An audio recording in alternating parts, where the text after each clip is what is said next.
कुछ समय से गांव के सब लोग बहुत परेशान थे, क्योंकि रात होते ही सबके घर के बाहर से चलने की आवाज़ होता। चलने के साथ साथ पायल झांकने की आवाज़ भी होती, लेकिन डर के मारे किसी की हिम्मत नहीं होती कि घर के बाहर जाकर देखें कि मामला क्या है। फिर एक दिन राजू और उनकी पत्नी सुनीता सोने जा रहे थे।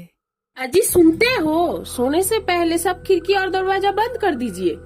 गांव में डर का माहौल है। न जाने कौन सी चुड़ैल है जो गांव में घर के बाहर घूमती रहती है। वो अंदर आ गई तो चल बेवकूफ डरपोक औरत कहीं की। मैं ये भूत और चुड़ैलों पे यकीन नहीं करता। अगर मेरे घर में आवाज आई तो मैं खुद उस बहरूपिया का डंडा मार के सर फोड़ दूंगा। फिर राजू और सुनीता सोने चली जाती है। रात 12 बजे से ही उनके घर के बाहर से किसी का चलने का आवाज आने लगती है। अरे नासपीटे काली जवान आदमी, तेरे बोलते ही ये मेरे घर में आ गई। अरे बेवकूफ डरपोक औरत, सारी हिम्मत मुझे ही दिखानी आती है तुझे। एक बेरुपया चुड़ैल से डर रही है, अभी मैं उसे सबक चखा के आता हूँ। तू भी चल मेरे साथ। अरे ना बाबा ना, मैं नहीं जाती। मैं अपने पैरों पे खुद कुल्हाड़ी क्यों मारूं? मुझे तो अपनी जान बहुत प्यारी है, तुम ही चले जाओ। फिर राजू घर से बाहर निकल पड़ता है। बाहर आते ही राजू की आंखें फटी रह जाती हैं, क्योंकि वहां एक बहुत भयानक चुड़ैल खड़ी रहती है। आज मुझे अपना पहला शिकार मिल गया। आ गया तू, आज तो मजा ही आ गया। नहीं चुड़ैल जी, मुझे माफ कर दो, मुझसे गलती हो गई। मेरे बीवी बच्चों का क्या होगा?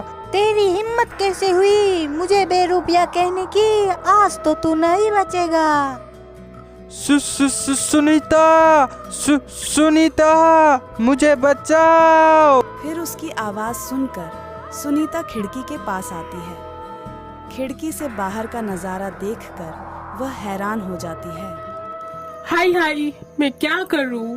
मैं तो लूट गई, बर्बाद हो गई। वो चुड़ैल मेरे पति को ही उठा के लेके चली गई। अब मैं क्या करूं? सुबह होने पर यह बात पूरी गांव में फैल जाती है।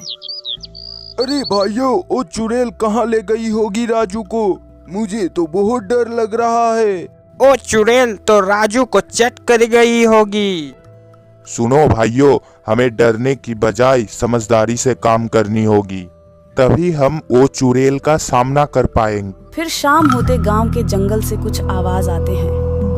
बचाओ, कोई तो मुझे बचाओ। अरे ये तो राजू की आवाज लग रही है, और उसे तो चुड़ैल उठा ले गई थी। मुझे कुछ सही नहीं लग रहा है। भाइयों चलो बाबा को बुला के लाते हैं। हाँ तुम सही बोल रहे हो, हमारे बाबा को बुला के लाते हैं। यह बोलकर वह सब अपने गांव के तीसी बाबा को बुलाने चले जाते हैं। फिर उसे लेकर आने के बाद अचानक चुड़ैल सामने आ जाती है। अरे चुड़ैल, तुम हमारे गांव को छोड़ के चले जाओ, नहीं तो अंजाम बहुत बुरा होगा। मैं तो नहीं जाऊंगी। तुम खुद नहीं जाओगी तो लो अब भुगतो।